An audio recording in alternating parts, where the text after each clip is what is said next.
The righteous one, my servant, shall make many righteous, and he shall bear their iniquities. This reading from Isaiah is often understood as a foretelling of Jesus' suffering. It details the sacrifice he makes in order to atone for humanity's sins. I've just finished reading and studying the Iliad by Homer in English, and in those studies, I learned about the sacrificial scapegoat archetype, which Jesus fits perfectly. The sacrificial scapegoat is a hero with whom the welfare of the tribe or nation is identified, who must die to atone for the people's sins and to restore the land to fruitfulness.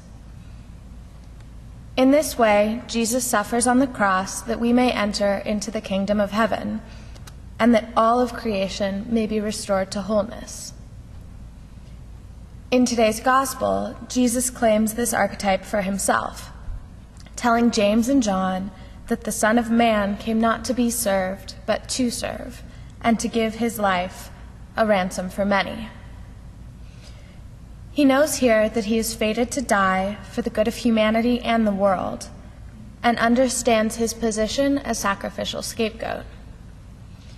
Jesus knows that he will make the ultimate sacrifice, to die not in glory, but in shame, to atone for the sins of humanity, of all those who came before him and all those who will come after. He truly acts as a slave of all, living only to help others. But what does Jesus setting this lived example of the sacrificial scapegoat archetype mean for us as followers of Jesus Christ? Instead of losing our lives to redeem others, we can use our lives to help others. We can serve others in the simplest of ways and make a real difference in their lives. Something as simple as doing the weekly laundry gives my mom more time to work, and by extension, more time to relax and spend time with us as a family. But laundry is a pretty obvious example of serving others. I found that one of the most powerful ways to serve your friends and community is by listening and responding to what you hear. During one of the weeks I worked as a counselor this summer at Camp Stevens, I was having a pretty hard time.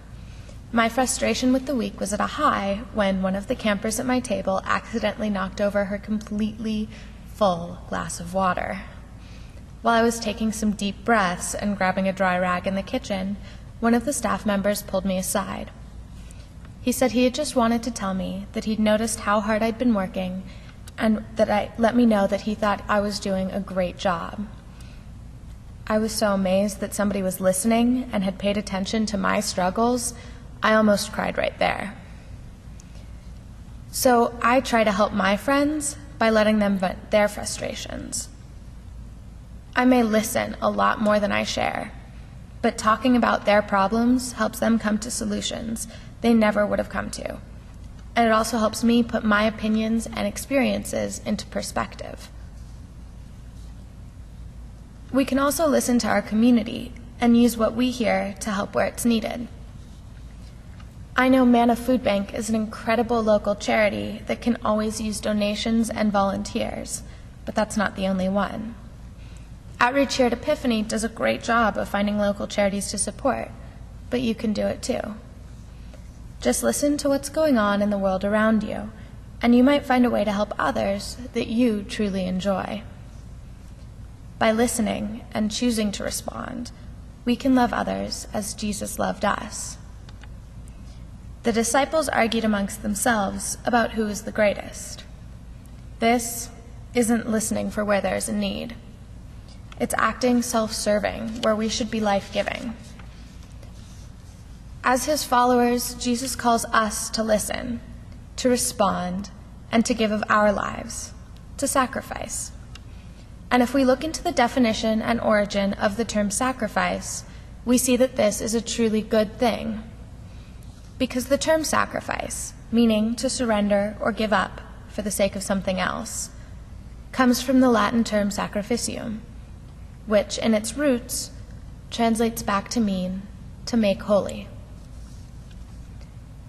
So we're not losing our time, but making it holy by using it to help others, not for recognition like the disciples, but for the sake of the love of God, a love we were given and a love we offer in return. Doing for others helps give meaning to our lives. I know I always feel like I have a purpose after working at Manna or helping tutor kids at school. It's something I don't have to do, but I love to do because it makes others' lives better. That sentiment is what Jesus was teaching in today's gospel. To live our lives fully, we should live for others. Life isn't about how much money you make, what kind of car you drive, what schools you get into, or what your job title was when you retired. When you die, like we all will, no one will remember you for those things. You'll be remembered for the impression you made on others, the time you sacrificed to better their lives. Christ wants us to understand that true greatness is not about power or money or recognition, but about following the way of Jesus by offering our lives in service to others.